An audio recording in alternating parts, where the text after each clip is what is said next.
Assalamualaikum warahmatullahi wabarakatuh. Perkenalkan, nama saya Tian Derantika. Di sini saya akan membahas mengenai farmakoterapi dari pertemuan kelima. Yang pertama, kita akan membahas gangguan kecemasan.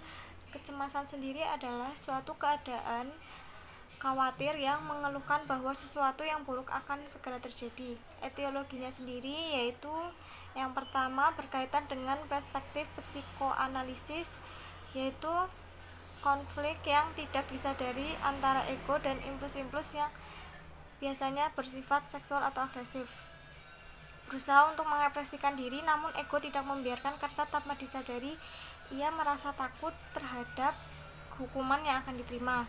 Yang kedua yaitu kognitif behavioral, disebabkan oleh proses berpikir menyimpang. Dan etiologi terakhir yaitu biologis, yang menyatakan bahwa ansietas atau kecemasan ada hubungannya dengan genetik. Untuk patofisiologinya sendiri, baru-baru ini sering dikaitkan dengan neurokimia seperti serotonin, GABA, dopamin, dan neuroepinefrin.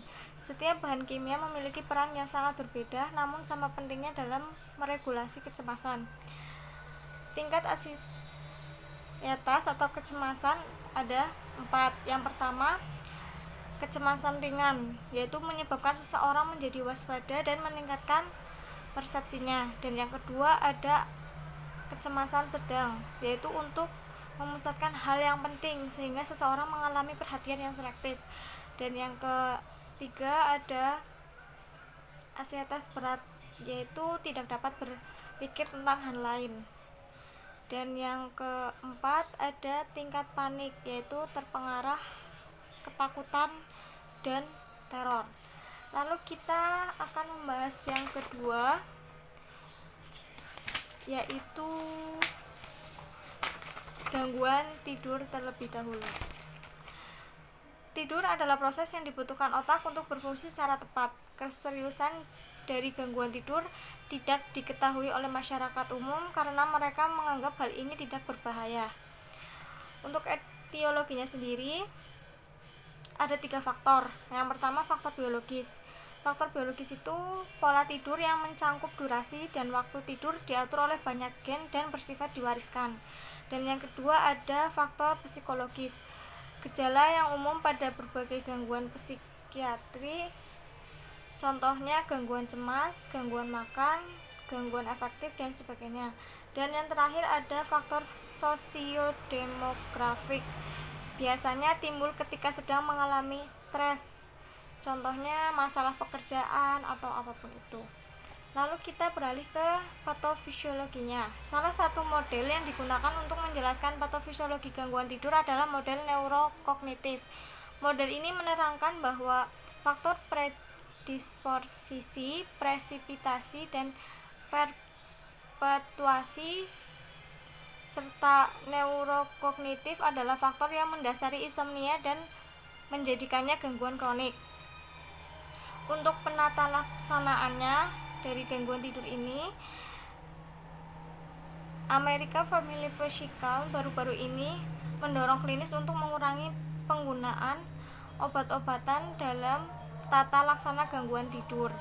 Lalu selanjutnya kita membahas tentang ini, drug prescribing pattern generation anxiety disorder in hospital, atau bisa juga diterjemahkan yaitu pola peresepan pada gangguan kecemasan di rumah sakit. Definisi generalis anxiety disorder atau kita singkat menjadi GAD merupakan gangguan kecemasan kronis yang ditandai dengan kecemasan yang terus-menerus dan berlebihan serta sulit dikendalikan yang dapat disertai dengan gejala psikologis dan somatik. Selanjutnya kita ke farmakoterapinya. Farmakoterapinya sendiri, pasien ini tidak dapat menghentikan pengobatan sesuka hati.